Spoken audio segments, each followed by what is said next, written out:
안녕하세요. 바른마음 가족학교에 오신 여러분들을 다시 한번 환영합니다.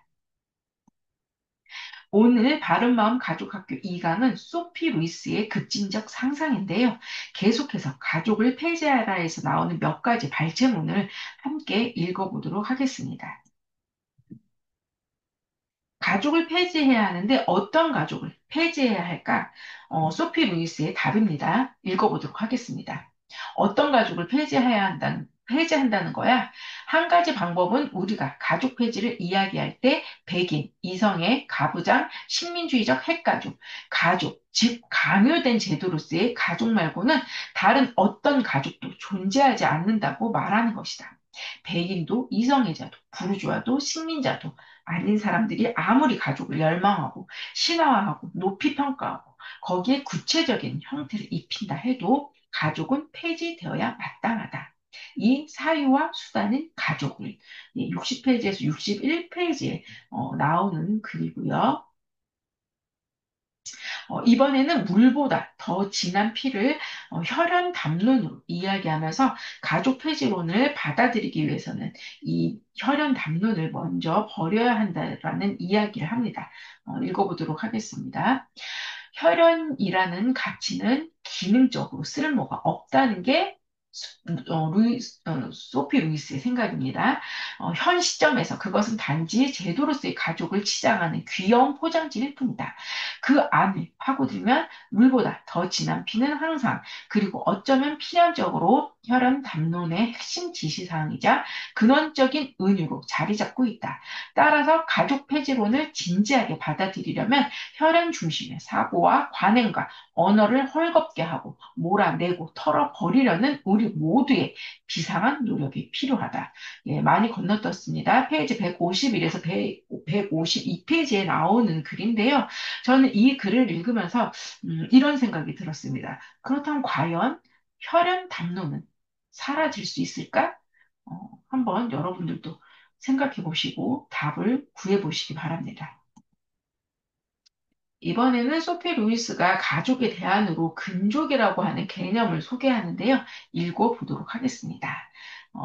근족이라는 개념은 존재 사이의 역동적인 관계, 혈연과 비슷한 유대를 지칭하지만 그 근거는 인종, 혈통, 정체성보다는 지식, 실천, 장소이다. 우리가 근족의 의미를 다시 익히고 혈연 관계의 중심성을 살포시 가장자리로 밀쳐내면서 그 자리에 근족 개념이 크게 포개지도록 시도해보면 어떨까? 그러니까 가족을 밀어내고 근족이라고 하는 것을 가족 위에다 더 씌우겠다라는 그런 이야기가 되겠죠.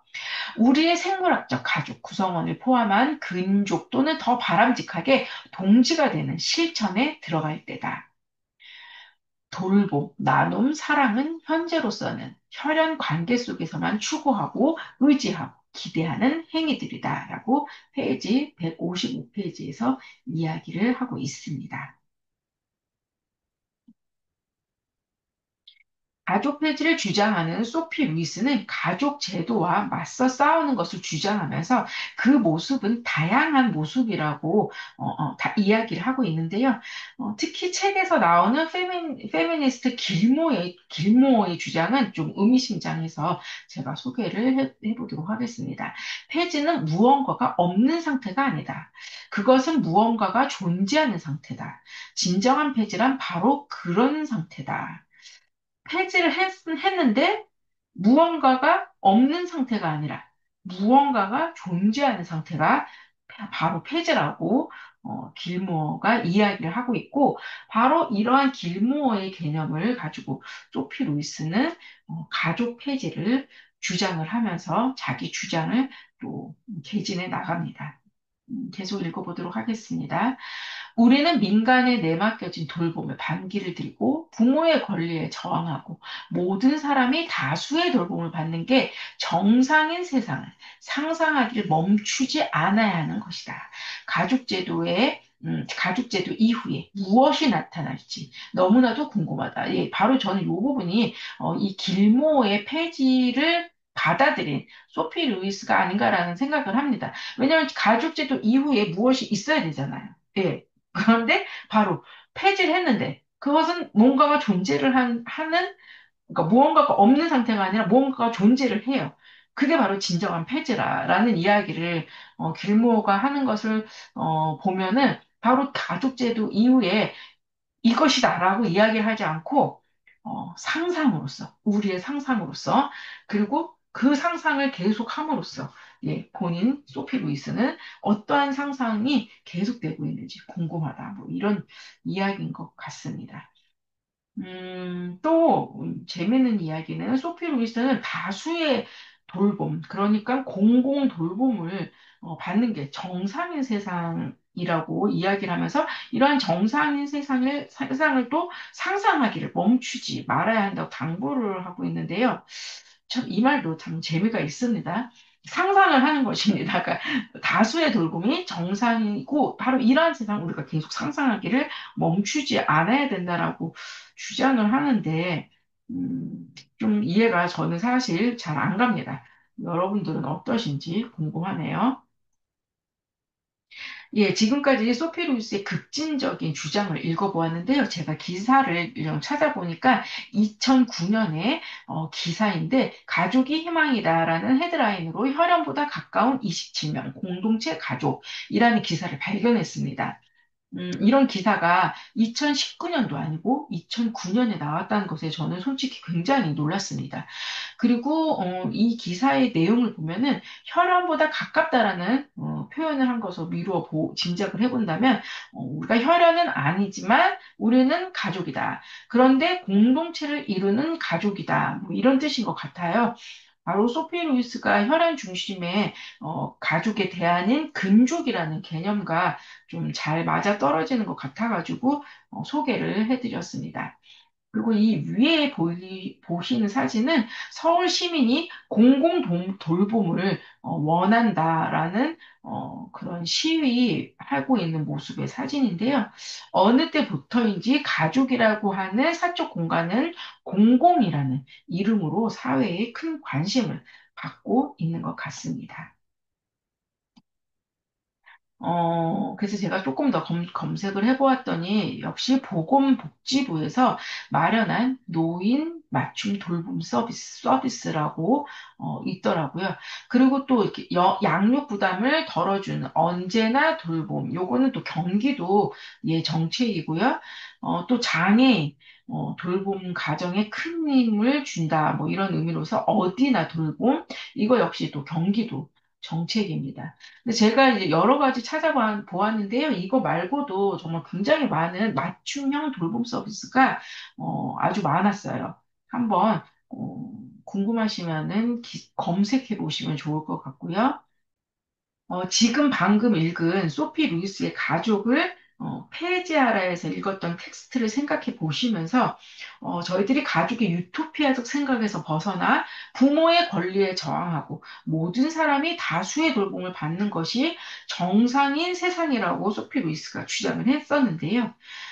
가족이 폐지되는 그날까지 그런 상상을 계속 멈추지 않아야 된다라는 이야기도 기억하시고 계실 것입니다. 이런 맥락에서 이렇게 공공 돌봄이 확대되고 있다는 것을 저희들이 어떻게 생각을 해야 되는지 제가 이 책을 읽으면서 조금 걱정이 되었습니다. 그래서 저희는 여기서 좀 중요한 질문을 하나 해보도록 하겠습니다. 그런데 이 질문이 조금은 생뚱맞을 수도 있는 질문일 수도 있는데요. 인간은 어떤 존재일까요? 이렇게 가족을 구성하고 있는 인간은 어떤 존재일까요? 우리 한번 질문해 봅시다. 인간은 어떤 존재일까요? 이러한 질문을 하는 것은 소피 루이스가 혈연 담론을 몰아내고 또 가족 대신 근족의 개념으로 가족 폐지 이후를 디자인하려고 하기 때문에 소피 루이스가 주장하는 인간 존재를 좀 깊게 저희들이 들여다봐야 할 것 같다라는 생각이 들어서 잠시 인간이란 어떤 존재인지 각자에게 질문을 해보고 또 대답을 해보는 그러한 시간을 좀 가져보려고 합니다. 앞으로도 계속 배우겠지만 인간이 어떤 존재인지를 전제하게 되고 그렇게 전제를 통해서 그에 따른 자유에 대한 개념이 생기게 됩니다. 그러한 자유의 개념이 또 생기게 되면 우리는 선택의 당위성을 갖게 됩니다. 그렇기 때문에 이 자유에 대한 개념이 가족과 돌봄과 깊은 관계가 있기 때문에 저희들이 인간은 어떤 존재일지 한번 생각을 해보고 그것에 대한 진지한 대답을 요구하는 것이라고 생각하시면 됩니다. 먼저 급진적인 상상을 하고 있는 루이스의 입장을 철학적으로 다루어 보려고 하는데요. 먼저 소피 루이스는 인간 존재를 사회 구조 속에서 형성되는 존재로 보고 있습니다. 1강에서도 살펴보았듯이 자유주의에서는 인간 존재를 자율적인 개인으로 보고 있고요. 이렇게, 소피 루이스가 사회 구조 속에서 형성되는 존재라고 생각하고 있는 이유가 있는데요. 바로 마르크스 주의에서도 영향을 받았습니다. 사회적 관계 속에서 형성되는 존재가 바로 마르크스 주의에서 주장하는 인간 존재인데요. 어, 사회 관계라고 하는 것은 바로 가족이나 계급 혹은 사회, 문화, 이런 관계 속에서 형성되는 고정되지 않는 인간 존재라고 생각하시면 되고요. 이런 인간 이해를 바탕으로 소피 루이스의 인간 존재를 이해하시면 됩니다. 그렇기 때문에 가족에 대해서도 마르크스주의는 자본주의의 기본 단위로서 가족을 이야기를 합니다.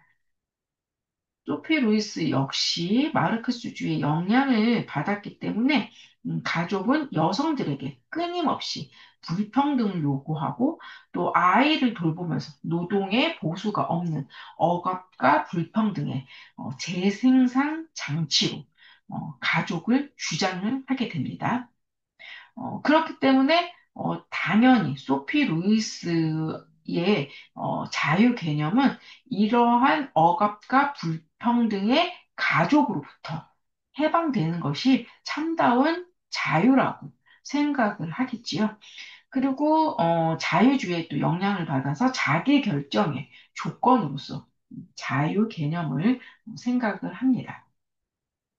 이거는 그냥 좀 참고적으로 알아두시면 되는데요. 마르크스 주의는 구조적인 억압으로부터의 해방을 이야기했는데 그것은 바로 자본주의로부터의 해방이었죠.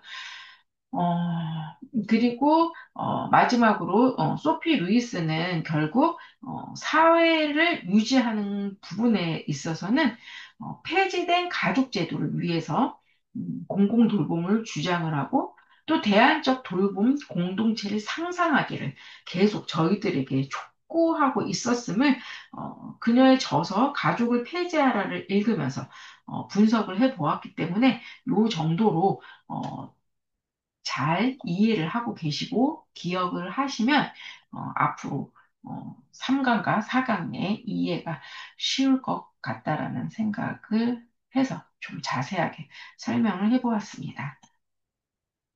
계속 좀 자유에 대한 이야기를 해보도록 하겠습니다. 영국의 명예혁명의 사상적 기반을 제공한 존 로크는 자유, 생명, 소유를 천부 인권이라 하는 자연권으로 이야기했을 정도로 우리에게 자유는 정말 소중한 것입니다. 문제는 자유라는 것이 과연 모든 제약으로부터, 모든 제도로부터, 다시 말해 나를 억압하는 모든 것으로부터 해방되는 완전한 자유일까요? 그래서 소피 루이스와 같은 급진주의자들의 주장대로 가족을 해체하고 돌봄을 재구성하는 것으로 그녀가 주장하는 자유에 이르는 억압과 제약으로부터의 완전한 자유는 가능할까요? 사실 소피 루이스는 가족 폐지를 옹호하는 너무 급진적인 주장을 하지만 정치, 사회, 문화적으로 많은 변화를 겪고 있는 현대 사회는 그렇기 때문에 너무 혼란스럽기도 합니다. 이런 혼란과 혼돈으로 우리들의 인식과 가치관이 조금씩 조금씩 바뀌고 있다는 것 역시 사실인데요.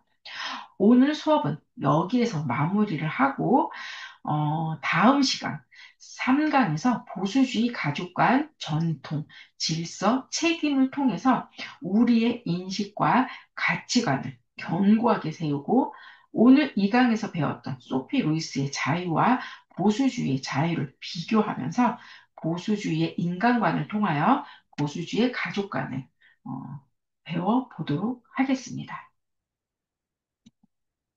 다음 시간까지 인간은 어떤 존재인지 고민해 오시길 바라면서 오늘 수업은 여기까지 하도록 하겠습니다. 너무너무 수고하셨습니다. 감사합니다.